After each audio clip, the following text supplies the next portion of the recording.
Welcome back, everybody. Welcome to another match review. Manchester City 3, Manchester United 1. Feels good, doesn't it? It feels good to be able to say that for one, because it was looking a bit ropey at one stage. But just to, bragging rights, get one over them again, put an end to one of their incredible records that has been going on, which is when they're ahead at half-time, they don't tend to lose games. Well, they have now. All thanks to Phil Foden, but we will get into that. Before we do get into that, if you would please do me a massive favour and please leave a like on this video. It's massively appreciated, helps the channel out. And subscribe if you are new. Turn your notification bells on because you never quite know when we're next going to be live. I imagine sometime soon, as there's a lot of big games coming up, so turn your notification bells on. And as always, top line in the description, there is a join button for memberships. You can become a channel member, help support the channel out. Don't feel like you have to.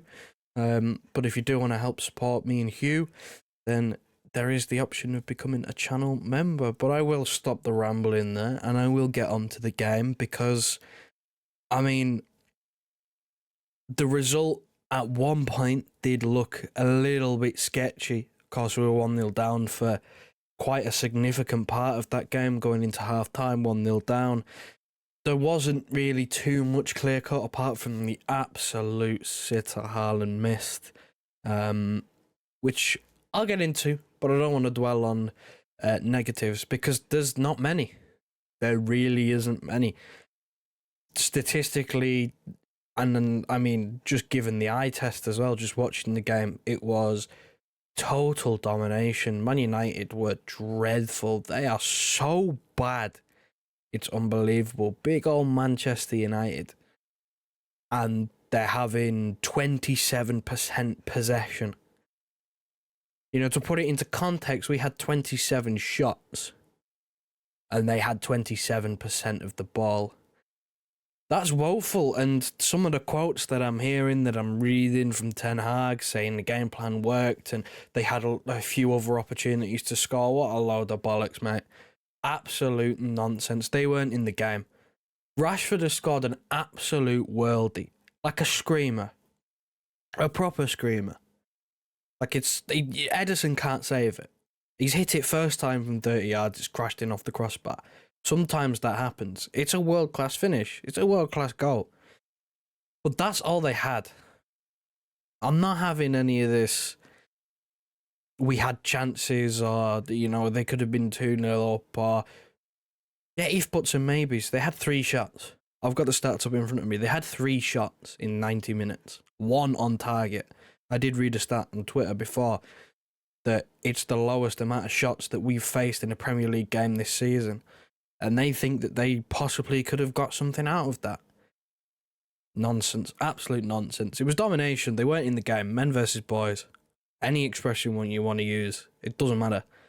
It fits the description. They just weren't in the game at all.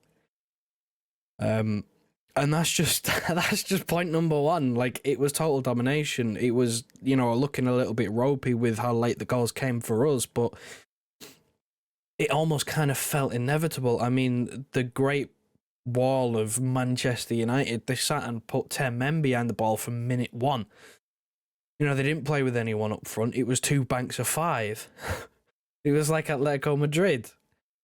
It's ridiculous. This is supposed to be Manchester United we're talking about. The great Manchester United came to the world's biggest small club and put 10 men behind the ball and barely had a kick. And when they did have a kick, it was, something out of nothing. And there was a 1 in a million chance that they took. It's laughable. Absolutely laughable. But long may it continue. Look, I don't want to shit on them too much because we'll save that for future seasons because I don't quite know which direction they're going. But I will talk more about us. I'll throw player ratings up on screen. Of course, it comes to you as no surprise that I've put Phil Foden as man of the match. 2 goals, possibly should have had 3. He was played through. In the first half, ball caught under his feet a little bit, couldn't finish. Squared it to Haaland. He had the header that, put it basically on the goal line for Haaland that he missed. So I could have been talking about an assist as well. Could have been talking about a hat-trick and an assist. And he's coming out with 2 goals. And it's still For me, 10 out of 10. Man of the match. All day, every day. Central to everything we were doing. It's baffling that he's being forced out wide. To me, it's still absolutely mind-boggling. I don't get it. Really don't get it. I don't know what more he has to do to prove that he should be in the middle running things. I don't know what more he has to do. I don't get it. Maybe it's something that Pep sees that I don't, because he's the manager and, you know, I'm not qualified to tell Pep Guardiola what to do. But to me, and to, you know, probably some of you, it's absolute madness that he's still being forced into a wide area of the pitch. And you saw when we made the sub, I believe Alvarez came on, Doku came off, and, you know, there was a bit of a switch up. Bernardo ended up out on the left at one point. Foden basically moved everyone out the way. And, you know, De Bruyne ended up playing as a winger for like the last 20 minutes. He said, move. This is my spot. Moving senior players out the way. Telling them, this is where I want to be. This is where I'm going to be. You move out my way. He scores 2 goals. He's a match winner. He's a match winner. Again, match winner. Well, and why he's being forced into other roles to accommodate others is again, like I said, it's mind-boggling. I don't think... I mean, Bernardo Silva, you say given 8. For, you know, the first 20 minutes or so until United scored, I thought he was the best player on the pitch. He kind of waned a little bit as the game went on, but he's not creative. He's a hard worker. So I would get it if... I get it if, you know, you're playing a big game like an Arsenal or a Liverpool, you know, a team that are going to go toe-to-toe and have the quality to go toe-to-toe. And you need that, you know, more doggedness in midfield, I guess. The hard work, the defensive side of it, the IQ side of it. Like Bernardo Silva has all of that. He runs, he knows where to be defensively, he works really hard, and I get it. But Man United came and sat with 2 banks of 5. Don't tell me Phil Foden would have been a better choice to put in the middle of the park for extra creativity.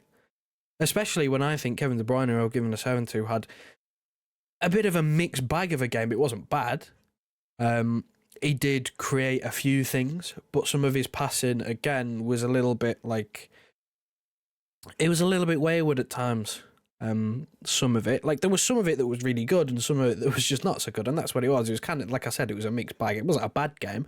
It was just a mixed bag. And having someone like a Foden in there would have, I mean, maybe for one made it not look as bad because you have an extra creative player in there.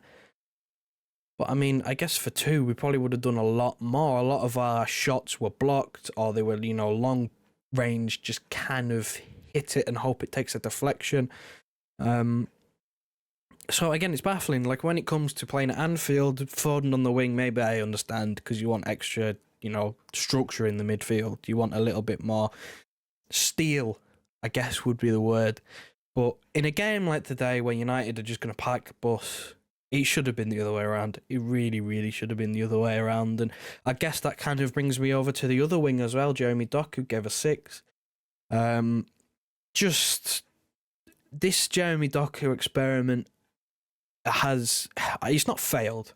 It's not a complete failure because he's still got a lot of learning to do. But for the rest of this season, given the magnitude of the next month in terms of difficulty of fixtures, importance of fixtures, we can't afford to really experiment and give him opportunities, because it's become quite apparent, at least to me anyway, that he's kind of a liability on both sides of the ball. In terms of when we don't have the ball out of possession, he's a little bit of a liability because he doesn't work as hard to press, he doesn't work as hard to track back and track his runner. And then when we do have the ball, when he has the ball specifically, he's still a little bit of a liability because he's prone to giving the ball away. And then because of the whole off the ball liabilities that I've just mentioned, that, you know, there's a vulnerability there that he doesn't, you know, bust a gut to get back sometimes. So I think it's time for this experiment, I guess you'd call it, because he is an experiment. He's a very young player. We don't quite know how he's going to fit in, where his best role is, or, you know, how to actually get the best out of him. So as for this kind of experiment, I'd quite like to see it come to an end. I think this was maybe his last chance. I kind of understand it, because United, maybe the thinking was they were going to try and hit us on the counter-attack, and we might have needed someone more dynamic. I don't know. But I've said numerous times on here that the perfect place to play Doku is in the home games, because you're probably going to have more of the ball, and he gets the crowd up, which can help sometimes in a home game. But I think for me, this was like last chance. In terms of this season, last chance to maybe have a shout in some of these games, because Grealish is obviously injured. You got to find something else, and maybe Pep has realised that he was the first one taken off. Alvarez came on. I think Pep kind of sees it now that, you know, going into these bigger games, that, you know, Jeremy Doku will be used sparingly, I imagine, because it just hasn't worked, which is a shame. But I kind of expected it, because he's a wild card. He's completely different to how we've played for the last 3 or 4 years. And he's a very young player, and it always takes a season or so for a player to get acclimatized under Pep Guardiola. So I'm not panicking at all. I'm not getting ahead of myself and thinking, you know, it's a flop, it's a failure, you know, it's a waste of money. Nothing like that so far. But in terms of the rest of this season, I kind of think he's had his chance to, you know, stamp his authority on the team and try and work his way in. I could be wrong. Maybe you have a different opinion, but that's just my opinion. Football is a game of opinions. There is really no right or wrong answer. But those are my opinions. Of course, if you have any questions on any player ratings or anything you want to ask me, leave them down below in the comments. I'll try and answer everything that I can. Thanks very much for watching. If you do me a massive favour on your way out, please leave a like on this video. It'd be massively appreciated. And subscribe if you are new. Turn your notification bells on, like I said, because I imagine there'll be a live stream right around the corner sometime. I can't give you an exact date, but I imagine there will be one soon. And of course, top line in the description, membership button. Click the link, become a member if you want to support the channel a bit further. Helps me and you out. It's not mandatory, you don't have to do it, but if you want to support us, there is the option. Thank you very much for watching, and I will see you around, I believe Copenhagen is next.